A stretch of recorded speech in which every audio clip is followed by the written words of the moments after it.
리플의 CEO 브래드 갈링하우스는 암호화폐 시장의 거듭된 발전과 더불어 리플이 SEC의 규제를 딛고 어떻게 금융 환경을 혁신할 수 있는지를 말하고 있습니다.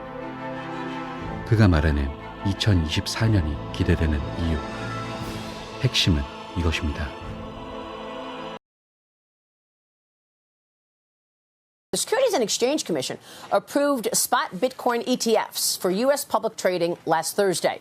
Bitcoin ETFs pulling in nearly $900 million in just the first 3 days of trading. We're even higher than that today. Joining me right now here at the World Economic Forum in Davos is the CEO of Ripple, Brad Garlinghouse. Brad, great to see you. Great to see you. Thank you so much for being here. I want to get your take on the impact of this ETF approval. What have you seen? Well, I think it's a very big deal, in large part because I think it's further validation from institutions and even in this case, a government entity where, the crypto has been on kind of the outskirts, I think, and increasingly you're seeing that come into the mainstream. And so I think it's a validation. I think it's further indication of more institutions coming into the crypto asset market. And Ripple enables global financial institutions. Take us through that. How? So Ripple, at its core, we sell blockchain technologies and solutions to enterprises. We focus primarily on financial institutions. We started with a payments solution to settle cross-border settlement for banks, for PSPs. Typically, cross-border payments have been slow. They've been expensive. Using these technologies, we can dramatically reduce the cost and increase the speed and efficiency. And now you're seeing financial services institutions try to get their own strategy with regard to blockchain underway. How has that changed the dynamic for Ripple? Well, I think anytime you have a new technology, it's nascent, and although crypto's kind of been around for 10 or almost 12 years, let's say, it's still new. And I think you have a lot of large organizations, even JP Morgan, despite Jamie Dimon's comments about how he thinks about crypto, they're investing heavily in blockchain technologies. Now, that being said, I think in order for blockchain to thrive and for the largest population to benefit from these technologies, you can't have insular closed networks. Like the whole point, it's kind of like the internet. The internet opened up networks. You had AOL and CompuServe and Prodigy. Along comes the internet to create interoperability. Crypto does that and can do that across many banks and to provide dramatic improvements to how we think about money movement and really any transaction. And with any new technology, I question whether or not those writing the laws around the regulation framework really understand the technology. Now, recently, you called the Securities and Exchange Commission Chairman Gary Gensler a, quote, political liability to the United States.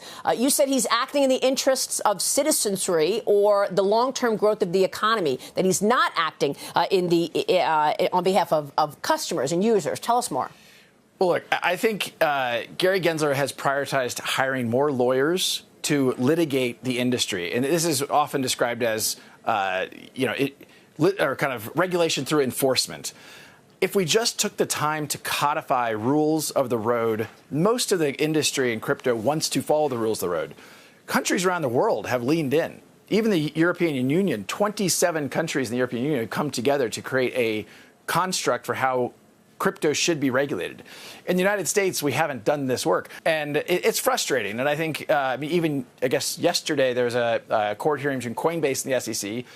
And the judicial system continues to slap down the SEC because they're overreaching. They're overstepping what the laws say. It's the reason why they lost the case against Ripple. It's the reason why they lost the case against Grayscale. It's the reason why they were dragged kicking and screaming to have an ETF. Thus, as I was quoted, I think Gary Gensler hasn't been acting. He's been acting on almost his own agenda, not the people's agenda in the United States. I wish I had a clear answer to that. I think these are technologies that are here to stay. And the ETF approval is, I think, further indication of that. It's just frustrating that we're spending so much time in the judicial process to get clarity when we could do that, as many other countries like Japan, the UK, the UAE, Switzerland, here in Switzerland. These are not small economies. They're doing the work to provide that clarity. And in the U.S., I think it's become a political agenda, not a policy agenda. From someone who's studied this as many years as you have, what would be the proper framework on a regulatory environment that needs to be in place? Well, I think the number one thing I think about is not about regulating the technology. It's about regulating the outcomes and the activity. Just because we have new technologies, we should still care about things like KYC, know your customer. We should still care about anti-money laundering, AML. Those are principles that are I think, sacrosanct. I think the U.S. SEC has been trying to expand their remit to say, well, this new market, a $1.7 trillion market of crypto assets, is going to be under the remit of the SEC in the United States. The law does not support that. The CFTC is a much more natural regulator. And, people will say, well, what about FTX? And, ironically, Gary Gensler was meeting with Sam Bankman-Fried repeatedly. FTX isn't about a crypto fraud. FTX is about a fraud. It happens to have been crypto, and it definitely was a self-inflicted wound for the industry. But one of the reasons I'm excited for what is ahead in 2024 is the headwinds of these self-inflicted wounds have largely abated. Are you clear on who the regulators are? Because it seems like there are still questions, SEC, CFTC, or maybe everybody. Well, in the U.S., there's still confusion, for sure. Outside of the U.S., and the reason why Ripple has continued to grow very quickly outside the U.S., 95% of our customers are non-U.S. financial institutions. 75% of our hiring last year was outside the United States because of this.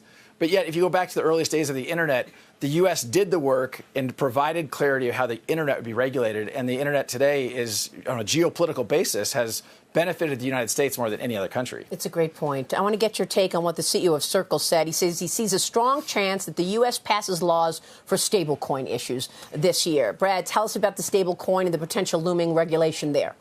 So I think the regulation there is appropriate. I think it is the priority on Capitol Hill. I've spent a bunch of time in Washington, D.C. The U.S. Treasury, stablecoins, 95+% of the market of stablecoins is the U.S. dollar stablecoin. You have Tether, you have USDC. And I think the U.S. Treasury wants to see that those laws passed, and I think they will be pushing Congress to act. And I think that's good. That's forward progress.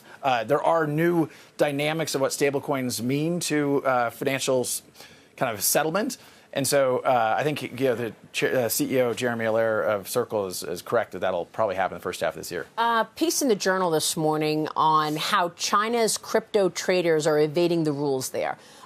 They write this: the success of the country's crypto traders in evading the rules shows how difficult it will be for regulators across the world, including the United States, to actually police this industry. Your reaction?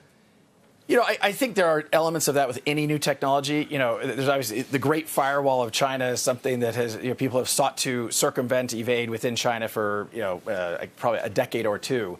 I think, again, if you think about the activities that these technologies enable, KYC still matters, AML still matters, and ultimately today there are the off ramps through typically exchanges like Coinbase that are very good actors, where I think you are able to enforce these kinds of regulations. That's part of the self-inflicted wound of a settlement with Binance, the largest exchange in the world, with the U.S. government, I think a few months ago. Well, that settlement you just referred to, congratulations to you and to Grayscale. What does this mean for you in terms of new business opportunities now that that's behind? Look, Ripple really thrived under the scrutiny of the SEC, but outside the United States. My hope is that now that there is at least clarity for Ripple that XRP is not a security, that opens up the U.S. market a little bit. The challenge, of course, is you still have U.S. regulators who are pretty hostile, right? The SEC continues their litigation, enforcement through litigation, and even the OCC has been pretty negative about crypto. My view is this is a technology, this is an asset class that is here to stay. We need to embrace it and understand that. And I think ultimately the U.S. typically gets it right. It just has taken a little while. So what's the pushback for Jamie Dimon, who was on the program last week saying, look who's using crypto, terrorists, look who's using sex traffickers? My reaction to that is terrorists and sex traffickers use cash. If you look on a percentage basis, I'm not trying to say that any new technology, bad actors can use any new tool. Bad actors will use AI. Bad actors will use crypto. I think there are a lot of very good actors in crypto who are doing the right thing. Ripple only works with regulated financial institutions. You can't have anonymous transactions using Ripple's technology.